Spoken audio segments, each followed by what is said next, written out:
Bueno, ¿cómo andan?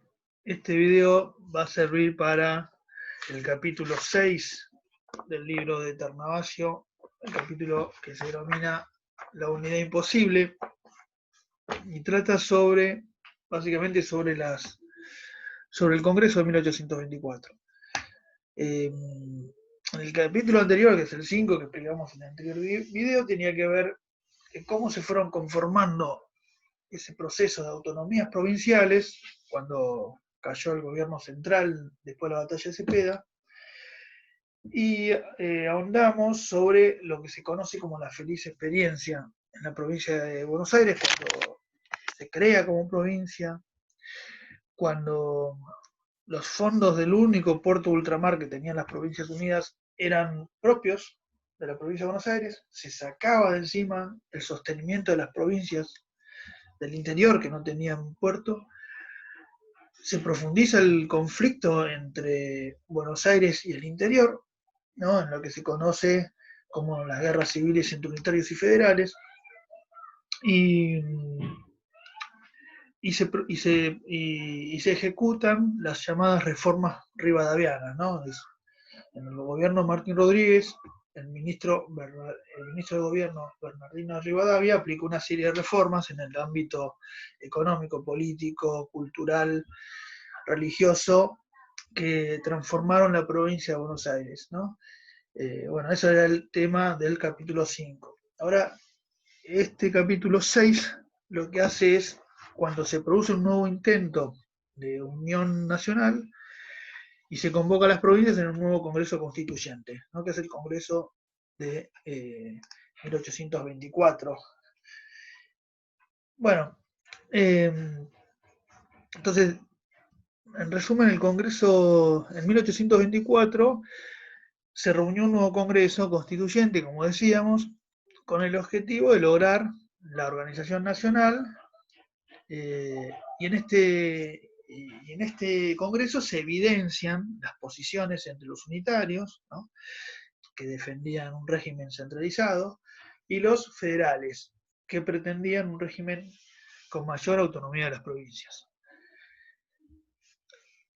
Los unitarios dominaron la política del Congreso, digamos, pero fracasaron en sus objetivos. Es decir, la constitución que lograron dictar en 1826, que fue una constitución unitaria, fue rechazada por la mayoría de las provincias. Y es más, terminó disolviéndose el Congreso y la unidad que había creado ¿no? Con la ley de presidencia que ahora vamos a ver. Entonces las provincias recuperan nuevamente su autonomía, la autonomía anterior, y se dividen en dos bloques, que es la Liga Unitaria, por un lado, las provincias del interior y Cuyo, y la Liga Federal, ¿no? que la integraban Buenos Aires y las provincias del litoral.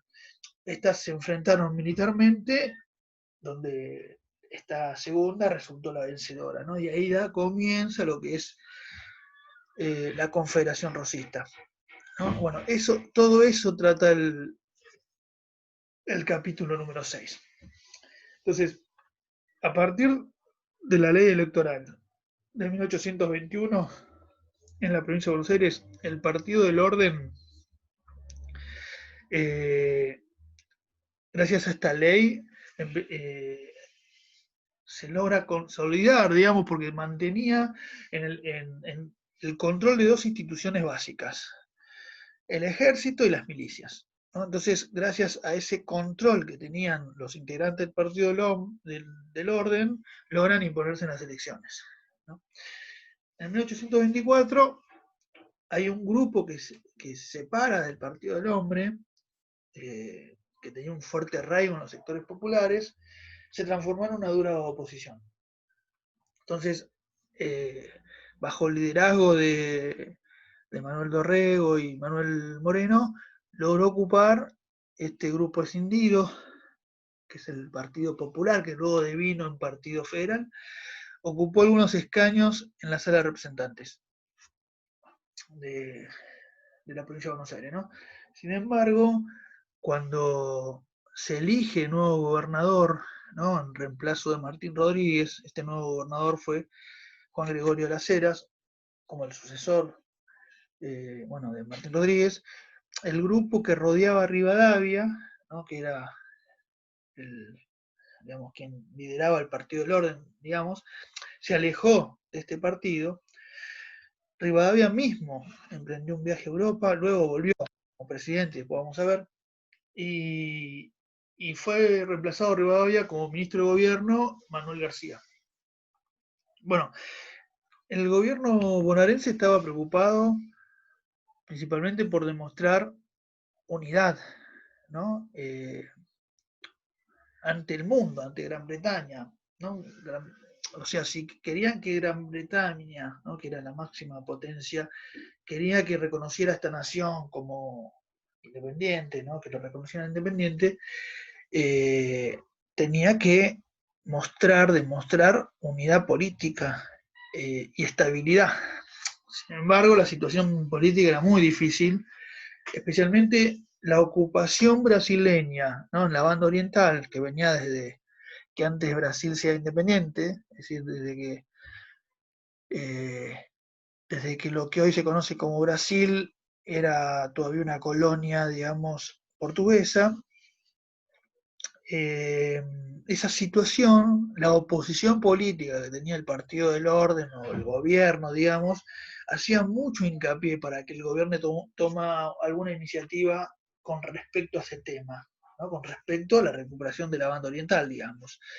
En ese contexto, es cuando se hace la convocatoria al Congreso Constituyente, ¿no? Para buscar esa unidad política, iniciando sus sesiones el Congreso en diciembre de 1824, a fines de 1824.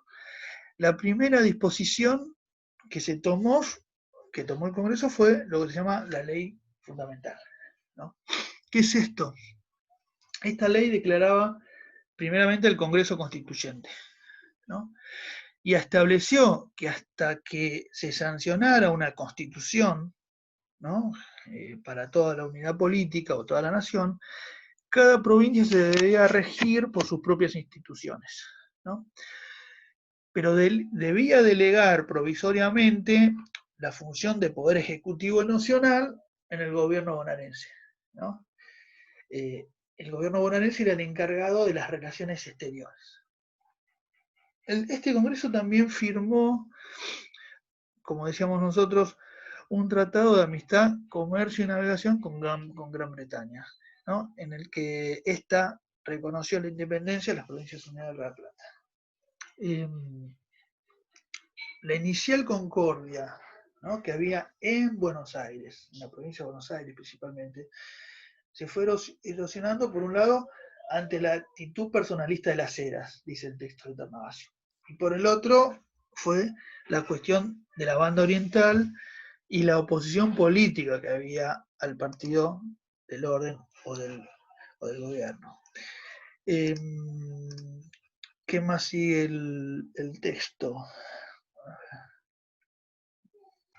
Bueno, con respecto a lo que es la guerra con el Brasil, o el conflicto con la ocupación de la banda oriental y el Brasil, eh, la urgencia que tenía eh, este nuevo Congreso, ¿no? General Constituyente, de unificar recursos humanos y materiales, ¿no? Ante una posible guerra por la banda oriental, hizo que el Congreso también dictara lo que se conoce como la ley de presidencia, ¿no?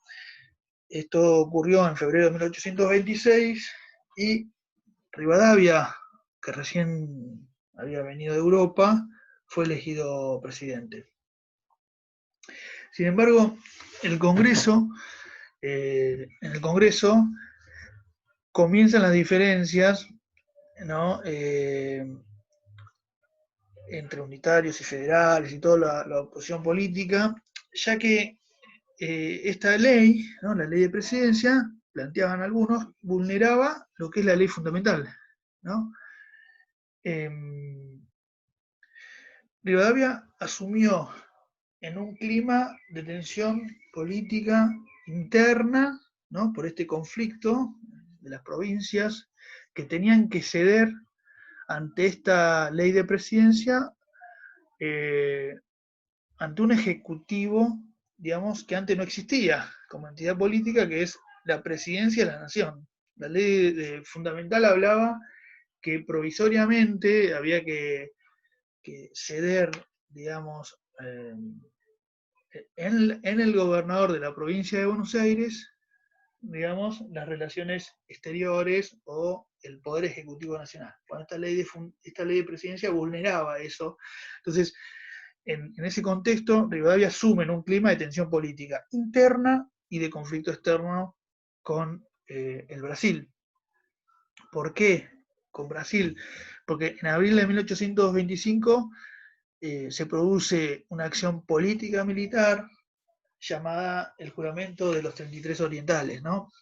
¿Qué fue esto? Un grupo de rioplatenses hacen un desembarco en las costas uruguayas y declaran, ¿no?, a la banda oriental como parte de las Provincias Unidas, como forma de generar presión en el gobierno.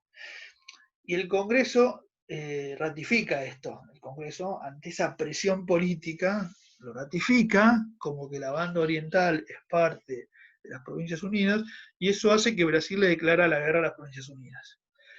En esa coyuntura, en el Congreso se ratifican estas dos posturas de organización, ¿no?, política que conocemos como unitarios y federales, y empezó a ser cada vez más marcada.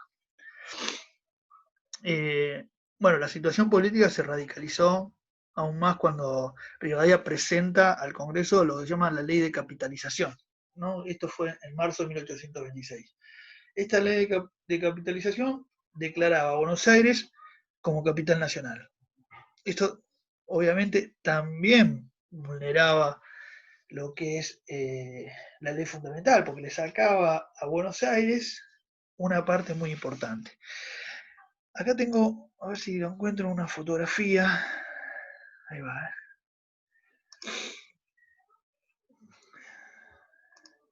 Creo que es esta, sí. Miremos. Esta es la frontera que había en la provincia de Buenos Aires, era esto.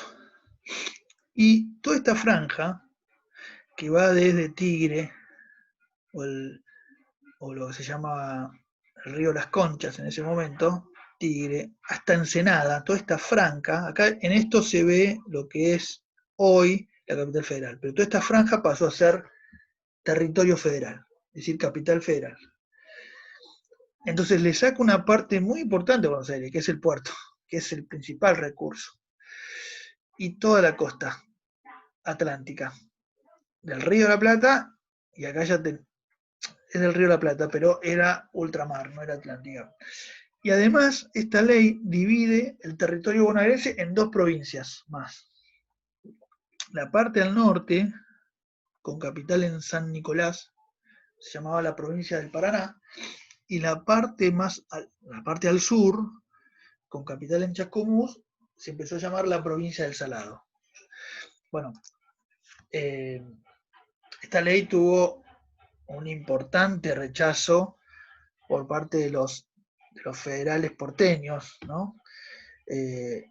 A pesar de haber sido, como decía el texto de Barba, una acción política federal, ¿no? Es decir, porque transforma un territorio en capital federal de todos el gobierno, digamos,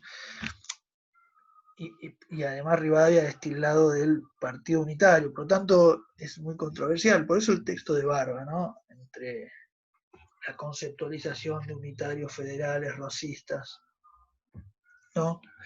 Entonces tuvo un rechazo muy importante de los porteños, los federales porteños, de todos los porteños en realidad, de todos los bonaerenses, pero más fuerte los federales porteños, que era lo ilógico,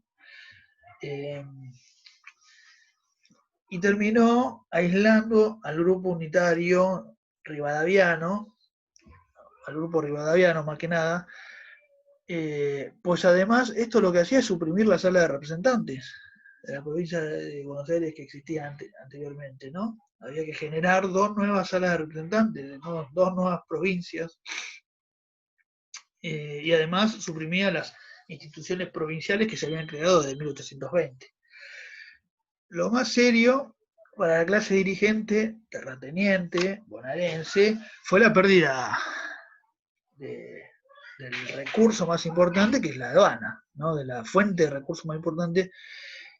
Por eso es que los federales se unieron a los sectores económicos dominantes, ¿no? De la provincia. Estamos hablando de los terreros, las anchorenas, los rosas, y conformaron una oposición política muy fuerte. Entonces, ahora, siguiendo con el texto, después empieza a hablar algo de la Constitución de 1826, ¿no? Porque la Constitución que se, digamos, que se vota para ese momento, o sea, digamos que otro de los proyectos de la Constitución, del Congreso General Constituyente es la Constitución de 1826, ¿no? que se dicta. Bueno, esta Constitución, como la anterior de 1819, con muchas diferencias, siguió siendo unitaria. Y obviamente fue rechazado de lleno por las provincias. Además excluía de votar a los sectores populares, ¿no? Nada que ver lo que era la ley del sufragio o la ley electoral de 1821. Y otra cosa que diferenciaba a la Constitución, ¿no? Era que se reemplazó el término de Provincias Unidas de Sudamérica por el de República Argentina. Entonces, con esta Constitución, que tenía la pretensión de organizar políticamente esta nueva unidad política que pasó a llamarse República Argentina, el clima comenzó a tensarse y generó la guerra civil. Vamos a poner acá el mapita de las provincias. No está acá. Esperen que lo tengo en la computadora. ¿Dónde está? No, acá está.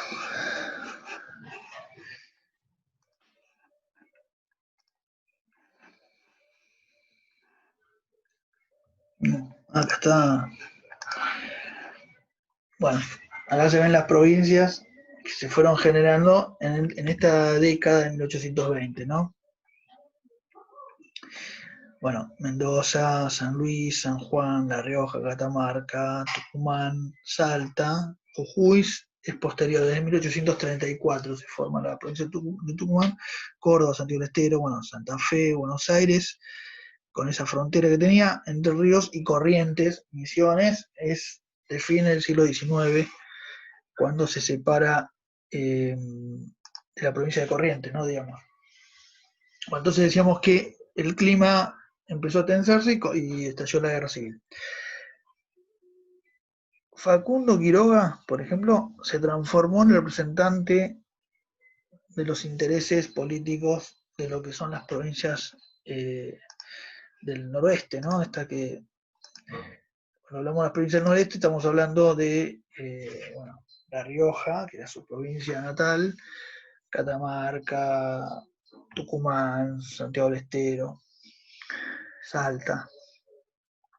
Y a este se sumó, ¿no? A esta oposición contra la Constitución Unitaria de 1826, se suma la Córdoba de Bustos, ¿no? Que era otro general que había asumido como gobernador después de lo que fue el motín de Arequito en 1819, ¿no?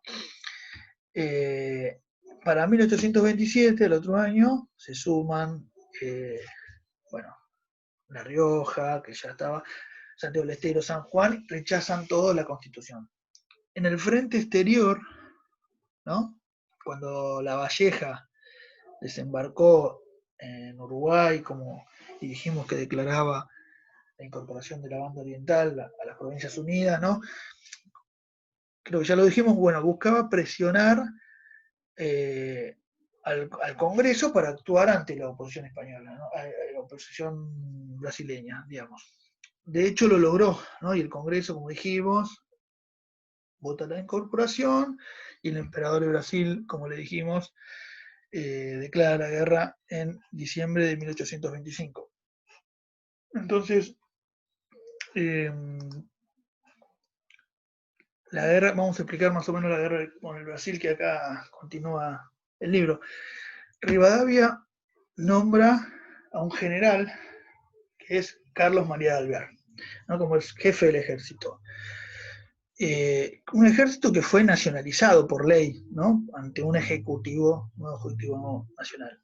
En febrero de 1826 no hubo acciones bélicas en todo lo que es 1826, pero la guerra se hizo sentir con un bloqueo naval que impuso la escuadra brasileña, ¿no? Entonces, al impedir comerciar las Provincias Unidas con el mundo, eso trajo problemas en las finanzas.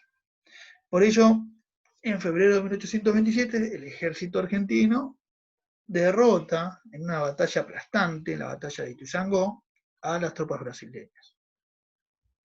Aunque hubo también, además, victorias navales que estaban al mando del almirante Guillermo Brown, no terminó con la guerra esto, ¿no? El bloqueo se siguió manteniendo y la crisis económica empezó a debilitar al gobierno central.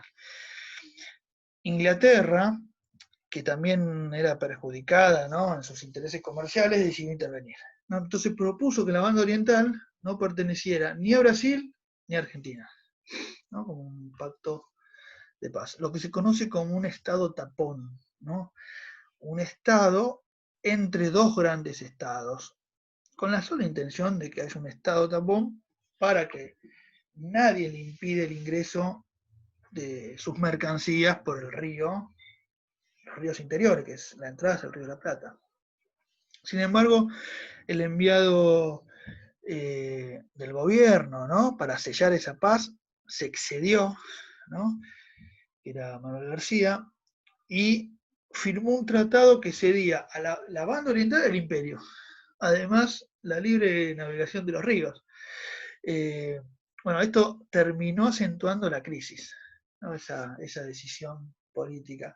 Y Rivadavia renunció, el Congreso rechazó el acuerdo, ¿no?, que tuvo García, y aceptó la renuncia de Buenos Aires. El Congreso ahí nomás designa como presidente provisional a Vicente López y Planes. Bueno, la autoridad de Vicente López y Planes, el nuevo presidente, no era aceptada ni por las provincias, ni por el Congreso, y entonces este resolvió renunciar y el Congreso a su vez se disolvió. Fue una crisis política tremenda, ¿no? Entonces, de nuevo las provincias reasumen su autonomía. Cuando se diluyó el Congreso, en junio de 1828, digamos, las provincias, como decíamos, reasumen su autonomía y a su vez la ley de capitalización, digamos, desaparece y la provincia de Buenos Aires vuelve a la situación anterior, ¿no? Entonces Buenos Aires elige una nueva sala de representantes que elegiría un nuevo gobernador, ¿no?, porque el nuevo reasume su autonomía provincial. Bueno, el clima estaba caliente, la disputa entre lo que son los unitarios y los federales del Congreso Constituyente se traslada a lo que es la provincia, la nueva provincia que reasumía su autoridad. Esta sala de representantes elige a Manuel Dorrego como gobernador, quien por la cefalía del gobierno central asumió a su vez las relaciones exteriores, ¿no? Como decíamos anteriormente, la provincia de Buenos Aires reasume las relaciones exteriores de toda esa unidad política que nuevamente las provincias habían reasumido hacia autonomía. Entonces, decide poner ante la situación crítica a pesar de haber sido Dorrego uno de los propulsores de que había que hacer la guerra del Brasil, ¿no? Desde el Partido Popular que él pertenecía como oposición al Partido del Orden, ante esa situación él decide poner fin a la guerra, ¿no? Como única solución a la crisis institucional, política, económica que estaba ocurriendo. Entonces decide firmar la paz con el Brasil y acepta la propuesta británica de que la banda oriental se transforme en una república independiente. Bueno, Dorrego envió la misión diplomática y en agosto de 1828 se firmó el acuerdo de la independencia absoluta de la República Oriental del Uruguay. A las luchas facciosas entre unitarios y federales se sumó el descontento de los jefes del ejército que habían luchado en la guerra con el Brasil y volvían con esa noticia de que a pesar de haber triunfado en el campo de batalla, perdió una guerra diplomática, ¿no? Entonces los unitarios, opositores a Dorrego, aprovechan la situación del descontento de los jefes militares para derrocarlo, y esto ocurre en Lavalle, que es uno de los jefes militares que venían de la guerra, el 1 de diciembre de 1828 se transforma en gobernador, disuelve la Sala de Representantes. Entonces Dorrego huye a la campaña en búsqueda de ayuda de las milicias de Rosas, ¿no? Lavalle va en búsqueda de Dorrego, lo detiene, y el 13 de diciembre lo fusila en Navarro, ¿no? Se produce ese fusilamiento de Dorrego, lo que hizo fue exacerbar la guerra civil. Entonces, en digamos, cuando la guerra civil se recrudeció, Juan Manuel de Rosas comenzó su ascenso político, ¿no? La etapa que viene posteriormente es la etapa del rosismo, donde Rosas hegemoniza la política a través de la Confederación Argentina, ¿no? Entonces Rosas, ante esa situación, busca apoyo a Estanislao López y derrota a Lavalle en la batalla de Puente de Márquez en abril de 1829. Entonces la situación política de lo que es las Provincias Unidas o ya la República Argentina se divide en dos bloques, ¿no? Ahora vamos a ver eso. El 24, digamos, se firmó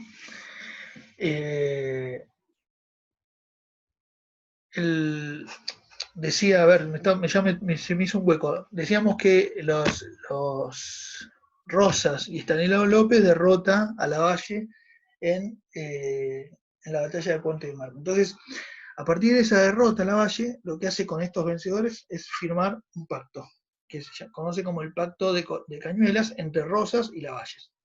Y ambos se comprometen a convocar elecciones para una nueva sala de representantes que a su vez debía designar gobernador. Bueno, no se respetó el acuerdo que debían intercalar en las listas de cada uno de los representantes integrantes moderados, ¿no? Para no generar una grieta importante en lo que es la política bonaerense. Entonces lo que hace Lavalle, como gobernador provisorio, anula las elecciones. Bueno, entonces todo esto llegó al borde de la reanudación de la guerra civil, ¿no? Entonces se firma un nuevo pacto que es el Pacto de Barracas en agosto. En este pacto se resolvió elegir como gobernador provisorio a Juan José Viamonte, ¿no? Para que esté provisoriamente hasta que la sala de representantes elija un nuevo gobernador. Pero esta sala de representantes no se iba a elegir, sino que asumieron el compromiso de que iban digamos, a conformar la sala de representantes con aquella que había sido disuelta el 1 de diciembre de 1828, cuando Lavalle se autoproclamó gobernador. Entonces, ¿qué hace esta nueva sala de representantes o esta sala de representantes que había sido disuelta, elige como nuevo gobernador a Juan Manuel de Rosas, ¿no? ¿Qué pasaba en el interior?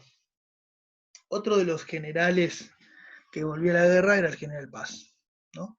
Entonces, mientras Lavalle tomaba la provincia de Buenos Aires, el general Paz se dirige a su provincia natal, Córdoba, y lo que hace es derrocar a Bustos, el federal Bustos. Entonces, lo que hace, dijimos, el general Paz se proclama como gobernador de la provincia mediterránea de Córdoba. Y ahí se conforma lo que se llama la Liga del Interior, ¿no? Bustos se refugia con Quiroga, que era el hombre fuerte, dijimos, al noroeste, y este decidió primeramente avanzar sobre Córdoba, ¿no? Para derrotar al general Paz y obviamente volver a poner en su poder a Bustos. Pero fracasó, ¿no? El general Paz derrota en 2 batallas, las llamadas batallas importantes, ¿no? Las 2 derrotas de Facundo Quiroga, que es la Tablada y Oncativo, y además la Madrid, que era otro aliado de Paz, se apoderó de San Juan, La Rioja, mientras que otras divisiones también ocuparon Mendoza, San Luis, Catamarca, Santiago del Estero, ¿sí? Todo el interior Cuyo se pintó de unitario. A mediados de 1830 se conformó la Liga Unitaria, ¿no? Todas las provincias, excepto Buenos Aires y la del litoral, firmaron un pacto que era la llamada Liga Unitaria, que tenía como miras convocar un Congreso Nacional, ¿no? Paz obtuvo la comandancia y lo que hace es retirar la representación de la provincia de Buenos Aires en las relaciones exteriores. Reasume la autonomía, soberanía plena de esta Liga Unitaria. Quiroga lo que hace, después de esas derrotas, se refugia en Buenos Aires. Entonces, ¿qué hacen Buenos Aires y las provincias del litoral? Conforman una liga que es el Pacto Federal, ¿no? Entre Buenos Aires, Santa Fe, Córdoba y Entre Ríos. Firman este Pacto Federal el 4 de enero, que era una liga ofensiva y defensiva con miras a combatir, obviamente, la Liga Unitaria para organizar el país de forma federal. Quiroga lo que hace es, logra tomar Río Cuarto y las provincias de Cuyo. Y justo en ese momento, Paz quedó prisionero y comenzó la debacle de lo que es la Liga del Interior, ¿no? Porque Paz era un muy buen militar, y el que reasume la comandancia es la Madrid, ¿no? Quien reemplazó a Paz, obviamente, porque había quedado detenido. Y la Madrid fue vencido en la batalla de la Ciudadela en Tucumán, en noviembre de 1831, y obviamente la Liga Federal lo que hace es hegemonizar la situación. Quiroga, Estanislao López y Juan Manuel de Rosas se empezaron a disputar el liderazgo, ¿no? Obviamente todo se invocó en que Rosas termina controlando la situación. El Pacto Federal planteaba la conformación de una comisión representativa que tenía la misión de organizar constitucionalmente el país. Bueno, al poco tiempo, esta comisión representativa fue disuelta por la voluntad y el predominio que tenía Rosas, ¿no? Que tenía ahora la mayor fuente de recursos, la aduana, a su disposición. Entonces las provincias quedaron, sin embargo, organizadas de forma confederal, delegando a Buenos Aires la presentación de las relaciones exteriores, y comenzaba lo que se llama la Confederación Rosista. Bueno, ese tema va a ser el próximo, esperen, con lo que es el capítulo número 7 del libro de Tarnavasio, y será visto en otras clases posteriores. Bueno, muchas gracias.